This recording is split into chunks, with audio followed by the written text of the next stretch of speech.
Assalamualaikum warahmatullahi wabarakatuh. Hai semuanya, sebelum belajar jangan lupa ya mencuci tangan sesering mungkin, wajib menggunakan masker, dan selalu menjaga jarak karena semuanya untuk kebaikan kita bersama.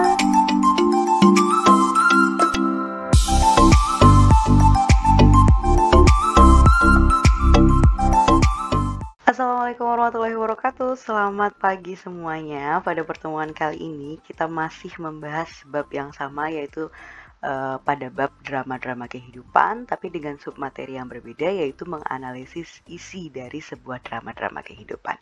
Begitu ya. Oke, untuk mempersingkat waktu, kita langsung lanjut saja ke slide berikutnya untuk membahas lebih detail bagaimana cara untuk menganalisis isi dari sebuah naskah drama ataupun pementasan drama. Yap, yang harus kalian lakukan untuk menganalisis isi dari sebuah drama, ini adalah step by step atau langkah-langkah yang harus kalian perhatikan. Ada 4 langkah yang harus kalian perhatikan. Ya, yang pertama, otomatis kalau misalnya kalian menonton sebuah pertunjukan drama, pementasan drama, hal yang harus kalian lakukan adalah tonton dan amati baik-baik. Kalian harus simak baik-baik isi ceritanya seperti apa. Kalian harus tahu ada peristiwa apa yang terjadi di dalam pementasan drama tersebut, gitu ya. Lalu, yang kedua, kalian bisa catat hal yang penting. Seperti apa saja hal-hal penting dalam sebuah pementasan drama. Salah satunya adalah nama tokohnya. Siapa nama tokoh yang sedang yang sedang ada di dalam cerita tersebut, yang ada di dalam drama tersebut, siapa namanya. Jangan sampai kamu menonton dramanya, pementasan dramanya, tapi kamu tidak tahu nama tokohnya siapa gitu ya. Lalu ada jenis watak tokoh. Nah, untuk jenis watak tokoh itu kan ada banyak ya, ada 4 jenis. Nah, kira-kira ketika kalian sudah mengetahui nama tokohnya siapa, nah si tokoh itu masuknya ke dalam jenis watak yang mana gitu ya. Apakah watak yang ada perubahan atau watak pembantu? Ya, kalian bisa lihat nanti ketika kalian sudah melihat atau menonton pementasan drama gitu ya. Lalu latar tempatnya, ini pun penting dan kalian harus tahu ya. Ini pun masuk ke dalam bagian yang penting. Latar tempat.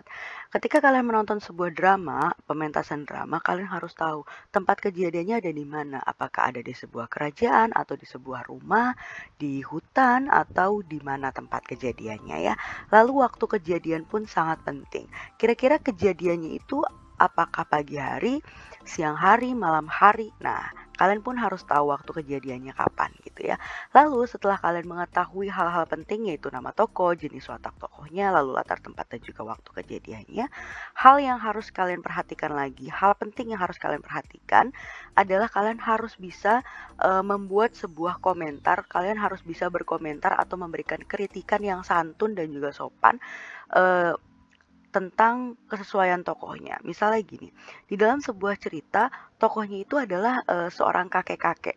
Nah, ketika kalian lihat, itu tokohnya menjadi kakek-kakek, beneran menjadi kakek-kakek tidak gitu loh. Salah satunya adalah dengan melihat kostumnya, make up yang dipakainya, ekspresinya gitu ya. Nah, ketika kalian melihat, oh itu kakek-kakek nih ceritanya, sekalipun yang memerankan tokoh kakek-kakek itu adalah orang yang berusia 20 tahun. Otomatis orang yang berusia 20 tahun itu tidak terlihat seperti kakek-kakek kan, tapi didukung oleh kostum yang dipakai, pakaian yang dipakai. Pakaian kakek-kakek itu kan yang mungkin tidak seberwarna pakaian-pakaian yang dipakai anak-anak muda kan. Kalau misalnya anak-anak muda itu kan menggunakan pakaian yang cenderung berwarna lah, seenggaknya terlihat mungkin modis, berwarna gitu. Tapi kalau misalnya kakek-kakek paling pakai baju oblong atau kemeja yang sudah lusuh, lalu yang paling jelas terlihat adalah dari make up-nya sebenarnya. Bukan berarti kakek-kakek itu menggunakan make up ya, tapi lebih ke make up tua gitu ya, make up karakter tua, di mana mukanya itu diberi biasanya pakai alis gitu, pakai alis dikasih kerutan-kerutan di wajahnya sehingga memperlihatkan bahwa dia itu walaupun umurnya 20 tahun, tapi dia terlihat seperti kakek-kakek karena sudah memiliki keriput-keriput. Lalu biasanya selalu diberi odol atau bedak bayi, kalian tahu itu ditaruh di kepalanya dia, di rambutnya, maksud ibu nanti itu akan terlihat seperti uban begitu ya. Jadi penting sekali kalian nanti harus bisa berkomentar, sesuai tidak ini tokohnya. Kakek-kakek benar terlihat kakek-kakek tidak, dilihat dari kostumnya, terus dari make upnya dan juga ekspresinya. Kamu bedakan, ibu sudah berumur 20 tahun ya, 20-an tahun, ibu ngomong seperti ini masih apa ya, mungkin omongan ibu atau suara ibu masih terlihat jelas, masih terdengar jelas, masih bisa dicerna sama kalian. Tapi kamu coba ngobrol sama kakek kamu. Mungkin ketika kamu ngobrol sama kakek kamu, mungkin jelas juga, tapi mungkin tidak secepat ibu ngomongnya. Seenggaknya kakek-kakek itu kan ngomongnya agak seperti apa ya, agak lemah gitu, agak lemah suaranya gitu. Dari ekspresinya pun kalian harus tahu. Ini kakeknya ceritanya kalau di dalam ceritanya dia sedih, misalnya si kakeknya ngomong kayak gini, saya itu sedih sekali. Nah, itu kan agak suara agak serak-serak gitu kalau misalnya kakak-kakek biasanya. Kalau dia bilang sedih, dia beneran sedih nggak mukanya? Raut muka ketika sedih dan raut muka ketika tidak sedih atau bahagia itu kan berbeda, ya kan? Nah, kalian lihat itu sudah sesuai belum ya? Jadi kalian harus bisa berkomentar atau memberikan kritikan yang santun dan juga sopan dengan kesesuaian tokohnya, sesuai atau tidak, dilihat dari kostumnya, lalu make up dan juga dari ekspresi tokoh ceritanya. Begitu juga dengan latarnya ya. Latarnya sesuai nggak? Ketika ada sebuah apa ya, awalan cerita yang menceritakan di sebuah kerajaan ada seorang pangeran yang mencari istri. Berarti kan di sebuah kerajaan. Latarnya atau tempatnya, bagian background belakangnya itu kerajaan bukan? Kalau misalnya dari awalnya bilang di sebuah kerajaan, tepatnya di taman istana, berarti latar belakang latarnya itu harus sebuah kerajaan, lebih tepatnya di bagian tamannya. Harus seperti itu. Jangan sampai ada sebuah apa ya, cerita bilang kalau misalnya di sebuah kerajaan, tepatnya di sebuah taman, di tengah-tengah kerajaan tinggallah seorang pangeran bernama Pangeran Arthur. Itu sudah jelas banget disebutkan taman kerajaan, berarti harus taman. Tapi yang kalian lihat ternyata bukan taman misalnya. Misalnya itu adalah apa ya, perpustakaan. Itu kan berarti kan sudah melenceng sekali atau sudah salah sekali ya gitu. Jadi kesesuaian latar pun itu sangat penting. Kalian harus bisa berkomentar atau memberi kritikan sudah sesuai atau belum gitu ya. Lalu setelah kalian sudah menonton dan amati baik-baik, lalu kalian bisa mencatat hal-hal pentingnya, lalu kalian juga bisa berkomentar ataupun memberikan kritikan yang sopan dan juga santun, kalian bisa menyimpulkan pesan moral ataupun amanat dari sebuah pementasan. Kalian tonton, lalu di akhirnya kalian bisa menyimpulkan sebuah pesan moral yang kalian dapat atau amanat yang kalian dapat dari sebuah pementasan drama. Untuk amanat dan pesan moral itu bagaimana kalian, karena setiap individu kan memiliki apa ya, pendapat yang berbeda-beda. Bisa jadi orang yang menonton pementasan tersebut merasa pesan moralnya bahwa kita harus rajin menabung.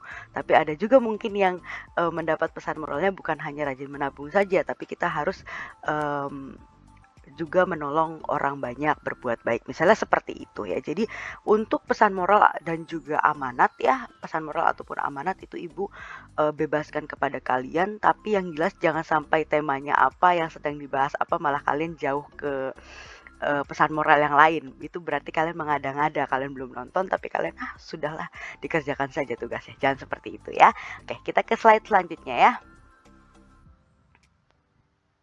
Nah, ini dia, kalian bisa lihat di sini, ini ada beberapa foto-foto pementasan drama yang sudah ibu jadikan satu. Ini adalah beberapa pementasan drama ya. Salah satunya contohnya di sini.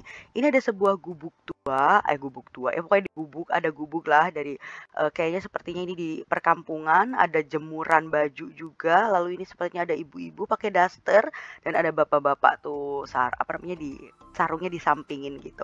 Nah, ini pun terlihat nyata, terlihat real sekali gitu loh, bahwa ini menceritakan sepertinya ini menceritakan sebuah kehidupan rakyat menengah ke bawah yang rumahnya mohon maaf masih seperti ini. Ya begitulah ya, kurang lebih seperti ini. Lalu ada juga yang ini lihat, nah ini pun kesesuaian harus kalian kritik. Kalian harus membuat komentar, apakah sudah sesuai atau belum.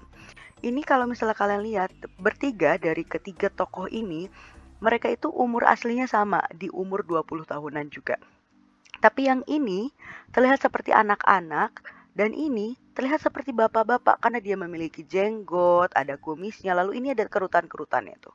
Dan dia menggunakan peci. Sekalipun di sini mungkin tidak terlihat yang namanya uban-uban gitu nggak kelihatan, tapi seenggaknya di sini ada kerutan yang menunjukkan bahwa oh dia sudah tua, umurnya sudah bapak-bapak gitu ya, dan pakaiannya pun berbeda gitu ya.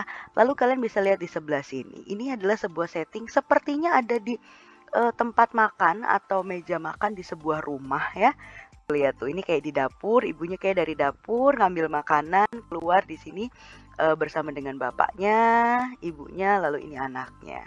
Nih bapaknya itu hal yang paling mudah adalah menggunakan peci sebenarnya, menggunakan kopiah.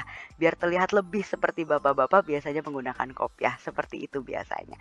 Lalu kalian lihat di sini.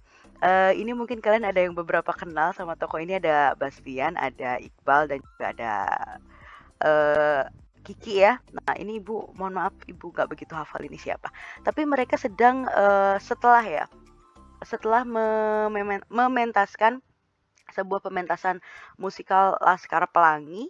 Nah kalian lihat di sini, mereka kan dari keluarga yang ada, mereka membeli baju yang layak untuk dipakai itu bisa banget. Tapi karena mereka sedang sedang memerankan sebuah tokoh, seorang tokoh, mohon maaf, mereka sedang memerankan seorang tokoh, dan tokohnya itu harus berpakaian seperti ini, berpakaian yang sederhana apa adanya, ya beginilah jadinya gitu ya. Tapi ini semua dari mulai ekspresi yang ditunjukkan oleh seorang tokoh ceritanya, terus baju yang dikenakan oleh tokoh ceritanya, lalu latar tempat yang disetting oleh pemain-pemainnya, itu semua tujuannya satu, untuk membuat emosi penonton itu lebih lebih hidup gitu loh. Jadi penonton tuh melihatnya seperti terbawa dalam ceritanya gitu loh ya. Oh, merasakan apa yang dirasakan sama ibu-ibu yang sepertinya ini marah. Sekalipun kalian belum nonton pementasan dramanya, tapi kalian sudah bisa lihat bahwa ini seperti ibunya lagi marah nih, sampai manyun-manyun gitu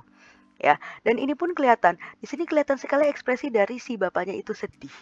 Nah, ketika bapak ini ekspresinya sedih, kita kan kalau kita menonton itu kita bisa jadi empati gitu loh sama bapak ini karena sedih. Kenapa sebenarnya bapak ini sedih gitu ya? Kurang lebih seperti itu untuk menganalisis sebuah pementasan drama. Nah, kalian bisa lihat di sini, ini adalah form untuk menganalisis sebuah pementasan drama. Silakan kalian catat ulang form ini, karena nanti ibu akan memberikan sebuah tugas di mana kalian akan menonton sebuah pementasan drama dan kalian harus bisa menganalisisnya. Nah, untuk menganalisisnya kalian bisa menggunakan form yang ini, dimulai dari judulnya apa, lalu penulis naskahnya siapa dan nama tokohnya siapa saja, lalu jenis wataknya apa, dan latarnya itu di mana dan waktu kejadiannya kapan, lalu kesesuaian tokoh dari mulai kostumnya, make upnya, ekspresinya, lalu kalian bisa tuliskan pesan moral yang kalian dapat. Begitu ya kurang lebih ya. Oke, selesai. Langsung saja kita lanjut ke dalam tugas yang pertama ya. Seperti biasa, lakukan absensi kehadiran di kolom komentar dengan menuliskan nama, kelas, dan juga hadir. Lalu buatlah rangkuman dari video materi pertemuan ini di buku catatan Bahasa Indonesia kalian masing-masing. Dan jangan lupa untuk dikumpulkan pada hari Sabtu tanggal 24 April 2021 nanti ya. Ibu akan berikan informasi lebih lengkap lagi. Lalu tugas yang kedua, jangan lupa untuk klik link yang ada di kolom komentar untuk mengakses tugas 2. Terima kasih. Wassalamualaikum warahmatullahi wabarakatuh.